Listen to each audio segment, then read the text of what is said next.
Olá, pessoal! Estamos aqui de volta para a parte 2 da nossa aula de História, pelo canal Educação. Na nossa aula de hoje, a gente está discutindo sobre Revolução Russa, surgimento da União Soviética e sobre as reformas, né, do Gorbachev, tá certo? Então, a gente já viu aqui algumas características da perestroika, que foi a sua reforma, né, econômica e política dentro da Rússia. A gente já viu aqui dois detalhes curiosos, né, das suas reformas, que primeiro foi a proibição do álcool e segundo foi que ele gerou liberdade de imprensa dentro da Rússia. E agora a gente vai para a terceira curiosidade, que é sobre os computadores pessoais soviéticos. Aí na tela, vocês estão vendo estudantes soviéticos que aprenderam a usar computadores em aula de ciências lá em 1985, que é quando Gorbachev ele chega ao poder. Gente, a indústria soviética dos computadores, ela esteve entre as líderes mundiais após a Segunda Guerra Mundial, e é justamente quando começa a Segunda Guerra, né? Mas não, é que é quando começa a Guerra Fria, logo depois da Segunda Guerra Mundial. Mas já na década de 70 começou a perder muita influência. Eu quero que vocês lembrem que quando a gente estudou lá na nossa aula de Guerra Fria, a gente aprendeu que lá na Guerra Fria, era uma divisão do mundo entre capitalismo e socialismo. E aqui no caso da Rússia, ela era socialista e ela competia principalmente com os Estados Unidos, que era capitalista. A gente viu aqui a corrida espacial para saber quem iria chegar no espaço primeiro, e a gente viu aqui também a corrida armamentista e a corrida para a tecnologia, né?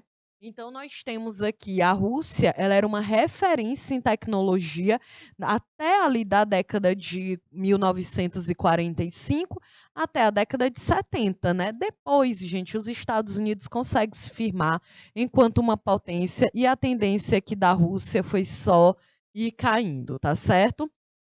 E aí, após o surgimento do primeiro computador, saído de uma linha de produção ocidental, né? Lá nos Estados Unidos, na década de 70, a União Soviética começou a criar os seus próprios computadores domésticos. Isso também é um ponto interessante para a gente entender que tudo bem, a Rússia ela se fecha, mas ela tenta dar uma resposta à população, então começa a se criar os seus computadores ali domésticos, né? Os computadores que eram criados dentro da Rússia e ficava dentro da Rússia porque ela não vendia, né? E também não dava para vender porque a tecnologia que os Estados Unidos já estavam desenvolvendo na década de 70 era muito melhor, não compensava para um país na Europa ou na América comprar um computador russo, se os Estados Unidos conseguiam desenvolver um computador melhor e mais barato. A outra curiosidade é a dos videocassetes. A perestroika, gente, né, essa reforma, ela foi uma época em que os videocassetes e fitas invadiram a União Soviética. Eram poucos os que podiam pagar por um videocassete e o equipamento também ele era difícil de se obter, por isso que no final dos anos 80 os salões de vídeo se multiplicaram, né? Então era bem comum. Hoje a gente não vai no cinema, a galera ia meio que assistir um filme ali no videocassete, na televisão pequenininha, né? Então eles eram pequenos locais públicos que geralmente exibiam os filmes em um simples videocassete, não custavam muito e eram extremamente populares entre os jovens, né? E aí lembra que isso aqui é uma medida só quando Gorbachev, né, ele entra no poder. E aí, nesses lugares aqui, era possível assistir a filmes de Hollywood que antes, gente, eram inimagináveis, como o Rambo, o Rock, né, que se tornaram uma parte integrante da vida de qualquer adolescente soviético comum. Então, é uma mudança muito grande, né? Porque, como eu expliquei ali durante a década de 40, 50, ó, 40, 50, 60, 70, é 40 anos a Rússia fechada, a Rússia sem permitir nem que a galera assistisse um filme de Hollywood, né? Afinal de contas, era um conteúdo capitalista de um país capitalista que era seu rival. Então, gerou, né? Realmente, quando ele entra no poder, a galera, beleza, vamos assistir um filme pela primeira vez, né? Aí na tela vocês estão vendo como que era, né? Tá vendo? A galera até alugava videocassete para tu poder assistir um filminho lá na tua casa, ou então a galera ia para esses lugares e aí colocava ali uma TV, né, um telão muito pequenininho para que as pessoas conseguissem assistir um filme que já passava nos Estados Unidos. Eu não sei de que ano é o Rambo, mas provavelmente, né, os filmes mais antigos começaram a entrar na Rússia, a galera vê já na década de 80, né, os filmes que a gente assistia aqui na sessão da tarde, né. Bom, outro detalhe aqui é os jeans lavados com ácido. O jeans, gente, ele não era tão difundido na União Soviética como ele era ao redor do mundo, né, apesar de a demanda ser altíssima. E aí, isso aqui vai acontecer como? Quando as fronteiras elas se abriram durante a reforma do Gorbachev, que é a perestroika, um novo tipo de comerciante ambulante encontrou um determinado nicho, né? Encontrou um mercado ali dentro da Rússia. Os jeans lavados com ácido, que também eram produzidos dentro do país por uma outra classe empresarial, né, nova, que era uma gente que trabalhava em cooperativa, né. Então a galera: "Olha, esse jeans aqui o mundo inteiro usa", né, a juventude queria usar também, né, gente, já tinham passado anos que a Rússia era fechada, então a galera começou a produzir esse jeans dentro do próprio território, né. Porque o jeans ele tem uma lavagem diferente de um algodão, de uma peça mais sintética, né, então a Rússia não tinha essa técnica, mas desenvolveu a sua própria técnica, tá certo? E aí os cidadãos soviéticos que quisessem experimentar, né, eles falavam que era um espírito empreendedor, usavam jeans, né, lavado com água sanitária em casa. Basicamente é isso, né? Porque o jeans, se a gente não tem esse cuidado do jeans aí ele não manchar com água sanitária, então a galera queria, né, aquele estilo ali de adolescente não, né, gente, da juventude dos anos 80, né? Então a galera não conseguia comprar o jeans que vinha de fora, então eles mesmos acabavam riscando, né, fazendo uma própria tintura no seu jeans, que era com a água sanitária. E aí é bem interessante, né, porque também é uma questão da juventude, né, gente. A juventude ela quer se expressar e a roupa ela faz parte desse processo. Bom, eu acho que essa aqui é a última curiosidade, que são dos cupons. Os cupons, eles foram provavelmente os itens mais memoráveis e onipresentes da época da perestroika, né. Geralmente, quando a gente pensa aqui na perestroika, vem muito essa ideia, vem muito essa lembrança aqui dos cupons. Eu sei que também tem muito isso nos Estados Unidos, né, tão tal que a gente tem alguns programas de televisão que é de pessoas que são viciadas em cupons, então elas só comem e se vestem com cupons de desconto. Isso nos Estados Unidos, mas isso também era muito comum dentro da Rússia. Essas reformas econômicas do Gorbachev foram um fracasso e a economia do país estava mergulhada em uma crise muito profunda. E um dos sinais mais visíveis disso foi o rápido crescimento, né, do da queda, né, de produtos e bens lá no final da década de 80. Ou seja, a galera não conseguia comprar algo que era muito básico, né, uma carne, um arroz, uma escova de dente, um sabonete. E aí o pico disso foi de 1988 até 1992, né. E vocês podem até pensar: "Mas professora, se o país ele estava se abrindo para o mundo, não era para a economia ter melhorado?" Era para a economia ter melhorado, gente, mas ele enfrentava muita oposição, tanto quem era liberal quanto quem era comunista, e também porque o mundo achava: "Ah, beleza, a gente não está mais nessa guerra fria", mas ao mesmo tempo o mundo não tinha interesse em comprar, né, produto de dentro da Rússia, né. Então, Muitos produtos e bens passaram a ser distribuídos em troca de cupons. A carne, a manteiga, o açúcar, sabonete, os produtos de limpeza. E normalmente uma cesta para o mês incluía 1 quilo de açúcar e 1 quilo de farinha, 15 maços de cigarro e 2 quilos de carne por pessoa. Mas tudo se foi em 92, quando os preços foram liberalizados, né? E o déficit terminou. Isso aqui era uma estratégia, né, para ele conseguir ir resolvendo a economia. Então a galera era cadastrada e aí tu ia lá e dizia, olha, beleza, na minha casa eu tenho 5 pessoas lá vivendo dentro da minha casa. Aí se fosse adulto, incluía 5 pessoas, então são 5 quilos de açúcar, são 5 quilos de farinha, 15 vezes 5, né, ali 60, 75 maços de cigarro na cesta básica. Aí vocês podem se perguntar, um cigarro na cesta básica? Gente, a década de 80, a galera fumava demais. O cigarro, ele não era visto como algo prejudicial para a saúde de uma pessoa, né? Então, o cigarro, ele era muito visto assim. Ah, quem fuma, né, tanto os homens e as mulheres, é algo charmoso, é algo interessante. A gente tinha propaganda de cigarro na televisão. Aqui no Brasil também, nos filmes em Hollywood. Então, existiam propagandas, né, de que, eu lembro de uma que era, a pessoa que subir a primeira vez no Monte Everest, com certeza quando ela chegar lá em cima, ela vai parar para acender um cigarro. Eu, gente, tenho certeza que uma pessoa que sobe o Monte Everest, se ela for fumar, ela morre dali, eu tenho certeza. Ela morre ali na hora, porque ela não vai ter pulmão para aguentar aquilo ali, né? Mas era muito vendida. Então, hoje a gente fala do pré-treino, né? Tu ter uma alimentação ali adequada para tu ir para a academia. Antes era muito assim: você vai se exercitar, fume um cigarro antes, que você vai ter mais disposição.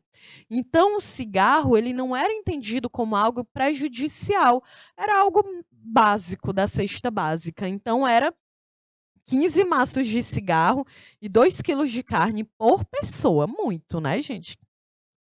15 maços aí de cigarro para a pessoa fumar o mês inteiro. Professor, e se acabar a carne aí você fica sem? É bom que a família mesmo se organizasse, né? Porque não dava, né, gente? Não existia isso. Eu vou no supermercado há 15 dias, eu faço a compra de supermercado na minha casa durante uma vez na semana, não rola, né? Tu já recebia a tua cesta básica ali de cara, com tudo que o Estado havia planejado que tu poderia receber. Ok? E olha, era 2 quilos de carne por pessoa. Se fosse 5 pessoas numa casa, aí seria 10 quilos de carne, né? Para tu viver ali o mês inteiro. Bom, então a gente fecha aí a perestroika e agora a gente vai para a segunda reforma dele, que foi a glasnost. A perestroika, em russo, significa reestruturação e glasnost, em russo, significa transparência. Então, a segunda reforma do Gorbachev foi a transparência, que foi a política que visava aproximar a população das decisões políticas da União Soviética. Porque durante ali a Guerra Fria, no momento que principalmente o Stalin ele esteve no poder, e o Czar também, né, não tinha esse rolê, população participar de decisão política, não tinha absolutamente nada disso. E aí o Gorbachev ele pensa, bom, vamos integrar as pessoas, né, trazer o povo para participar mais das decisões políticas. E aí ele também tinha o objetivo de diminuir a corrupção dentro do próprio Partido Comunista. E essas medidas, gente, acabaram contribuindo para o fim da União Soviética, né, pois o povo teve espaço para discutir as mudanças que queriam, gente, e a galera não queria mais viver sobre essa divisão de mundo, tá certo? Então, assim, nós podemos citar algumas medidas aí da glasnost, né, ou transparência, né, em português. Então, a gente tem a anistia aos presos políticos, né? Essa também foi uma das grandes questões que era muito falado. Por que que o Gorbachev não fez isso de cara? E não fez, gente, porque ele tinha muita pressão ali dentro do governo. Então, mas aí, com a transparência, ele consegue anistiar os presos políticos, ele consegue, por fim, nos Gulag, né? O Gulag era uma espécie de campo de concentração para preso político. Também fez o fim da censura aos jornais e artistas. Também liberdade para os grupos religiosos, fim do sistema de partido único e reabilitação das vítimas do governo do Stalin. Porque o Stalin, gente, foi um governo extremamente autoritário e violento, né? Então, muita gente foi presa, foi morta. Então, ele teve essa questão para ele poder reestruturar a Rússia dentro, né, aqui nesse período, tá certo? Bom, olha aqui as consequências da perestroika e da glasnost, né? Enquanto a perestroika era para poder reestruturar a economia, a glasnost ela foi muito mais de transparência, né, de poder resgatar um pouco das liberdades individuais. Então, olha aqui uma das consequências. Em 1988, né, com 3 anos que o Gorbachev estava no poder, quando ele discursava na ONU, ele declarou que todas as nações deveriam ser livres para escolher seu destino sem interferência externa. E estas palavras tiveram um efeito inesperado ali no leste europeu, que é o que pega a maior parte da Rússia. No ano seguinte, né, 1989, quando o regime comunista caiu de uma forma pacífica na Polônia, na Hungria e na Alemanha Oriental, na Tchecoslováquia e também na Bulgária. Somente na Romênia é que houve um enfrentamento entre o exército e a população, e é o que acabou gerando a execução do presidente o Nicolau, né, Ceausescu e a sua esposa. E aí, no final de 1989, a gente tem o quê? A queda do Muro de Berlim, que começariam as discussões que resultaram na Alemanha unificada em 1990. Nós estudamos isso aqui na Guerra Fria, que na Guerra Fria houve uma divisão da Alemanha. Né? Então, a Alemanha ela foi dividida de um lado, ela era da França, da Inglaterra e dos Estados Unidos, e do outro, né, que era socialista, ela era da Rússia. Então, em 1989, o Gorbachev ele também foi muito responsável, né, pelo fim da União Soviética, justamente quando o Muro de Berlim ele cai, gente. E aí, quanto à União Soviética, ela enfrentaria a rebelião de várias repúblicas. A galera, então a Alemanha foi unificada, o Muro de Berlim caiu, a gente quer a nossa independência também. Então, muitas repúblicas elas foram lutar pela sua independência, né, gente? E aí, muitas repúblicas que haviam sido anexadas, como a Estônia, a Lituânia e a Letônia, começaram a querer, né, a sua liberdade. E aí, submetido a referendo, né, os soviéticos decidem pelo fim, em 1991, da União Soviética, e o Gorbachev ele renuncia à presidência da República no final daquele ano. Né, ele acaba renunciando, mas por toda aquela pressão, aquele caos econômico dentro da Rússia, né, gente? E aí, por quê? Né, o fim do governo do Gorbachev, ele foi muito criticado tanto pelos comunistas e como por aqueles que apoiavam as reformas. E aí ele pensa, bom, eu estou isolado politicamente, porque a galera está me criticando dentro da Rússia, a galera não gostava do Gorbachev, porque ele fez muitas mudanças, mas a gente viu que essas mudanças elas foram fundamentais. Mas o mundo apoiava, então ele era um vilão dentro da Rússia e um herói para o mundo, né? E ele não tinha, gente, o suporte necessário para as reformas econômicas, né, a perestroika, como a liberalização dos mercados, e também não conseguiu fazer com que a economia dentro da Rússia ela crescesse. E aí, desse modo, o Gorbachev ele sofreu um golpe de Estado, que foi liderado pelo Boris Yeltsin, e para evitar uma guerra civil, ele acaba decidindo renunciar ao governo no dia 24 de agosto de 1991. E aí na tela vocês estão vendo o Gorbachev, né, que foi o último líder da União Soviética. Ele morreu na terça-feira, no dia 30 de agosto de 2022, aos 91 anos, em Moscou, dentro da Rússia, né? Nasceu e morreu dentro da Rússia. De acordo com o Hospital Clínico Central da capital russa, ele foi vítima por uma prolongada doença, mas também não entrou em detalhes, né, sobre que doença foi essa que levou Gorbachev à morte. Bom, gente, então, o Mikhail Gorbachev, ele foi um advogado e político russo que ocupou a secretaria-geral do Partido Comunista da União Soviética de 1985 até 1991. Com a sua política moderada, ele foi o responsável pela abertura social, política e econômica do seu país e, indiretamente, pelo fim da Guerra Fria. E as curiosidades, né?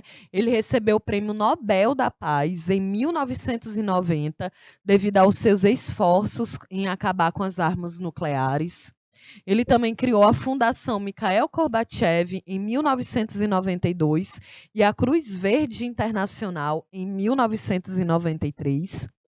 E aí, olha, se para o Ocidente ele é considerado um herói, na Rússia ele é visto, né, com algumas reticências, né, devido à crise econômica que seguiu ao seu governo. Em 1996, ele tentou se eleger presidente na Rússia, mas ele obteve menos de 1% dos votos. Muito pequeno, né? E em 97, ele participou de um comercial para a cadeia de alimentação, né, a Pizza Hut, onde duas gerações discutem o legado do Gorbachev na Rússia. Gente, isso aí também, ó, a galera se não aceitou muito bem ele ter participado dessa propaganda para que a Pizza Hut entrasse dentro da Rússia. Bom, então a gente fechou aqui o nosso conteúdo sobre Revolução Russa, surgimento e o fim da União Soviética, sobre o governo do Gorbachev, que é algo bem recente, né? E aí eu trouxe algumas questões sobre o conteúdo para que a gente possa discutir. Então eu vou deixar aí primeiro 3 minutos na tela para que vocês possam aparecer aqui, tentar responder o exercício, é uma forma de saber se vocês estão entendendo. Tá bom? Então, daqui a 3 minutinhos eu tô de volta. Tiago, por favor, 3 minutos na tela.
Ok, pessoal, então estamos aqui de volta. Vamos aqui, eu quero ver se vocês entenderam o conteúdo. Cadê o pessoal de Novo Santo Antônio? Bora aqui. Primeira questão. Com a subida de Gorbachev ao poder em 1985, a União Soviética iniciou a renovação de seus quadros dirigentes e pôs fim em prática à reformulação da legislação eleitoral, da administração popular e da economia. Das reformas a que o texto se refere, surgiu a Glasnost. Beleza, então quer saber o que foi a Glasnost, né? Letra A. Foi um ousado plano de reestruturação. Daqui tu já vai lembrar, a reestruturação foi a perestroika. Então, letra A, falsa. Letra B, uma doutrina de soberania limitada, que previa a existência de governos coniventes, né, que concordavam com o monopólio de Moscou dentro da Rússia.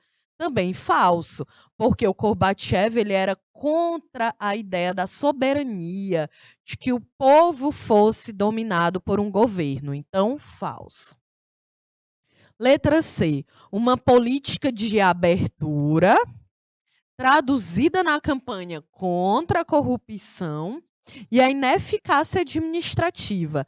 Também falava sobre maior liberdade política, econômica e cultural. Com certeza, a alternativa verdadeira, letra C. É disso que se trata a Glasnost, né, que significa em português transparência. Então, primeira questão, alternativa verdadeira, letra C, muito fácil. Já vou colocar bem aqui, prova. Segunda questão.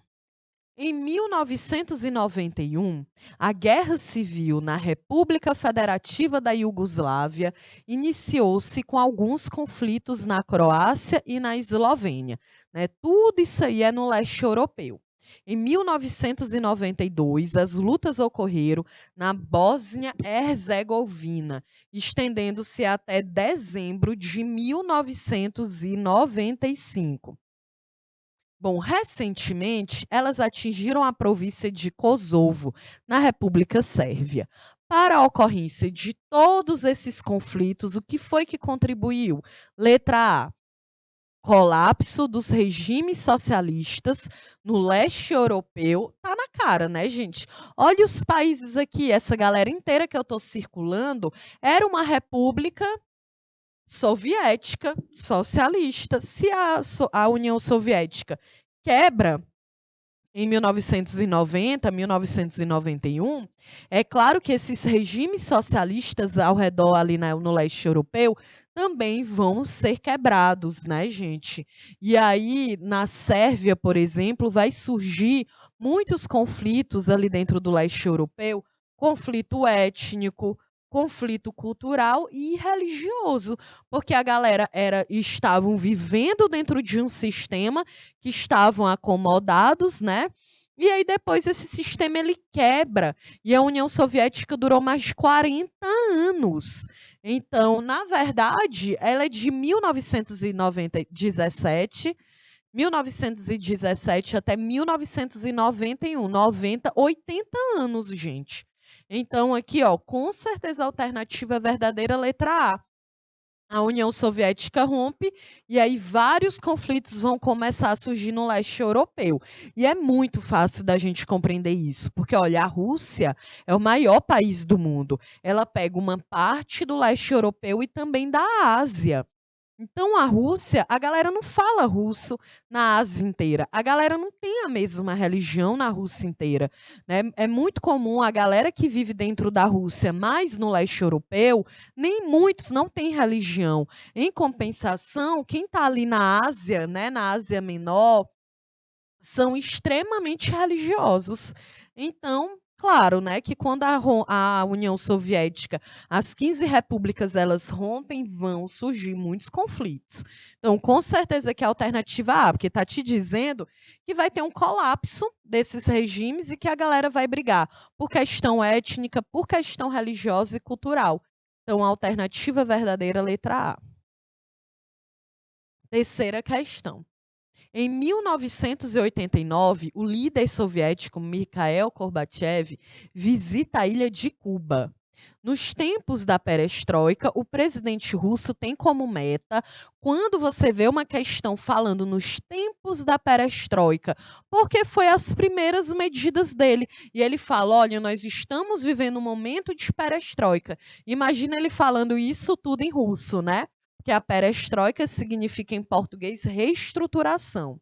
Então, nos tempos da reestruturação, o presidente russo tem como meta o quê? Letra A, reaproximar o líder cubano do governo norte-americano com o objetivo de derrubar o bloqueio? Não.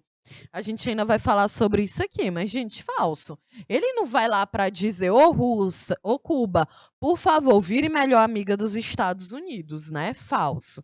Letra B, convenceu Fidel Castro a abrir o regime para garantir o ingresso de Cuba na nova ordem mundial capitalista. Gente, se ele chegasse falando isso aí para o Fidel Castro, eu tenho certeza que não ia dar muito certo. Ele não vai lá para convencer o Fidel Castro a se tornar capitalista, né, gente? Falso. Letra C. Informar o Fidel Castro a retirada dos investimentos soviéticos em Cuba, devido à grave crise econômica. Verdadeiro, né, gente? Isso aqui foi em 89. O Gorbachev já estava há 4 anos no poder, né? Ele entrou em 1985. A Rússia, a União Soviética, estava quebrada. E a União Soviética ela tinha relações comerciais com Cuba, que também era socialista, né? E aí o Gorbachev vai lá e fala, olha, valeu, foi muito importante o nosso trabalho, mas agora eu não tenho como, porque não tem, né? O meu país ele está afundando, não tem mais como eu investir em um outro país, não. Então eles rompem, né? E é óbvio, Fidel Castro entende, né? Mas a gente sabe que Cuba até hoje se mantém socialista. Então aqui a alternativa verdadeira da terceira questão é a letra C.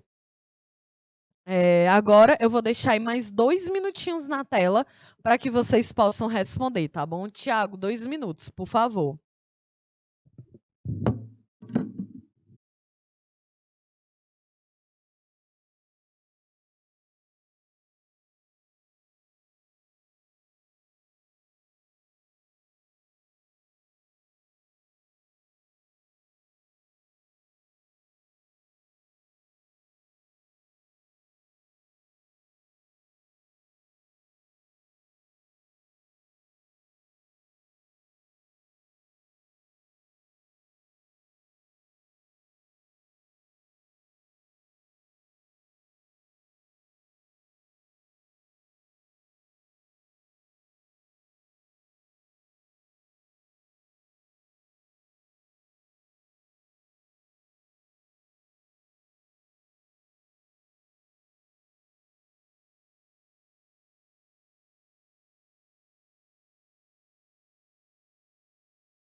Beleza. Voltamos, pessoal. Então vamos aqui fazer nossa quarta questão. Sob a liderança de Gorbachev, a perestroika, que significa reestruturação, buscou criar uma nova economia na União Soviética. E a Glasnost buscou a abertura política. Por isso que Glasnost significa transparência. Lembra disso. Aqui é uma reestruturação. E a Glasnost é o quê? É transparência. Eita, minha nossa, mas deu para entender. Transparência. Isso aqui é prova também. Eu vou fazer a prova de vocês e eu vou lembrar no que eu estou botando aqui que é prova, que é justamente para eu poder cobrar lá. Então, lembra, a Glasnost ela é transparência. Deixa eu escrever direitinho. Transparência. Depois eu fiquei, não, o povo vê a aula lá, aí vão dizer, a professora ali não sabe escrever não, mas dá para entender agora. Transparência e reestruturação. Então, na política externa, o resultado mais importante dessa reforma no leste europeu foi o quê, gente? Essa que é a questão mais fácil. Depois que o Gorbachev ele entra, ele no governo em 1985, ele diz: "Olha, galera, não tem mais como. Ou a Rússia ela abre para o mundo, ou ela vai acabar, ela vai morrer". Então ele abriu, fez essas duas reformas, a galera lá dentro odiava ele por isso, mas o mundo, ó, beleza, amo Gorbachev. Então, qual é o principal detalhe do Gorbachev aqui? Ele, pois, foi responsável pelo fim, gente, da Guerra Fria. Ele falava: olha, não dá mais, a Rússia não tinha mais como competir com os Estados Unidos. Ela nem competia mais, gente. Se a gente pode dizer um período que a Rússia ainda conseguiu competir, a gente pode dizer ali já no final, né, da década de 40, porque a Segunda Guerra termina em 45, então a Rússia até consegue competir na década de 50, de 60, mas chegou em 70, acabou, ela não conseguia mais. Então, o cara ainda levou, né, ele entra 15 anos depois, ele fala: "Olha, gente, não dá mais. Ou a Guerra Fria, essa ideia de Guerra Fria acaba, ou a Rússia ela vai ficando cada vez mais fechada". Então, a alternativa verdadeira aqui, letra D. Fim da Guerra Fria, beleza? E essa questão aqui é de prova, porque se tem uma coisa que tu precisa lembrar, para que serviu essa essas 2 reformas do Gorbachev é por causa do fim da Guerra Fria, ok? E olha que a gente já estudou Guerra Fria aqui, né? A gente estudou no contexto maior, a gente só não tinha conhecido o Gorbachev ainda. Bora lá, a gente ainda tem um tempinho para responder nossa quinta questão. A perestroika, ela é entendida como um processo de transformação global do sistema socialista da antiga União Soviética. Considerando-se esse processo de transformação, é correto afirmar que. O que eu quero que vocês entendam, gente? Letra A. A opção pela interdependência entre o aparelho do Estado e o aparelho partidário já acabou. Olha, o Gorbachev ele falava, olha, o Estado não vai mais participar de uma forma tão direta, né, decidindo absolutamente tudo sobre a União Soviética, né, sobre a Rússia, a União Soviética, né, que eram as 15 repúblicas. A gente aqui não está falando só da Rússia. Tá certo? Então o Gorbachev ele fala: "Olha, galera, não tem como. A gente precisa abrir, fazer uma abertura democrática". Então, a Glasnost, ela foi o quê? Considerando esse processo, é correto afirmar que, então, letra A, falsa. Letra B, o incremento da indústria de armamentos? Não. A gente viu que com a Glasnost, ele faz é diminuir a indústria de armamento. Então, letra B, falsa. Letra C, a Glasnost como uma abertura democrática abriu o caminho para a reforma do Estado e para discussões ideológicas e assegurou transformações básicas, com certeza. Alternativa verdadeira. Essas reformas a gente teve essas mudanças básicas tanto na economia como na política também, tá certo? Então, quinta questão, letra C. Vamos, deixa eu ver aqui o nosso tempo. Vamos responder rapidão. Em 91, a Guerra Civil na República Federativa da Iugoslávia iniciou-se com alguns conflitos. Ah, a gente respondeu essa aqui, não foi? Que a gente viu, letra A, que era o colapso dos regimes socialistas lá no leste europeu, que foi causado justamente devido a conflitos da etnia, da cultura e da questão religiosa. Porque a gente lembra, a Rússia, ela é um país enorme, é o maior país do mundo, está dentro da Ásia e está dentro do leste europeu. Então tu imagina, a gente pensa, todo mundo na Rússia fala russo? Não. Todo mundo na Rússia tem a mesma religião? Também não. Todo mundo na Rússia tem a mesma base étnica? Também não, gente, né? Porque é um país de fato muito grande que com o Gorbachev, quando tem o fim da União Soviética, a galera, começa a tretar todo mundo ali, de pensar, se não tem mais as 15 repúblicas socialistas, então eu posso viver ali dentro da minha própria cultura do meu país, sem ser dominado pela cultura ali, né, que existia dentro da União Soviética, tá bom?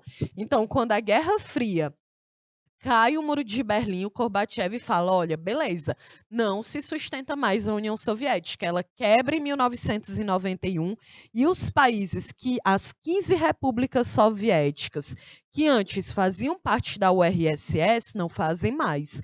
E é claro que isso se gera muitos conflitos, né? E um deles que a gente pode citar é o próprio conflito que a gente tem aí da Rússia com a Ucrânia, que a gente já viu na aula passada. Beleza? Bom, então a gente vai ficando por aqui. Na próxima aula a gente responde mais questões sobre perestroika e glavnost. Eu espero que você tenha gostado, que você tenha conseguido entender. Desejo a vocês uma ótima sexta, um ótimo final de semana e a gente se encontra aqui na nossa próxima aula. Então, beijos e até mais.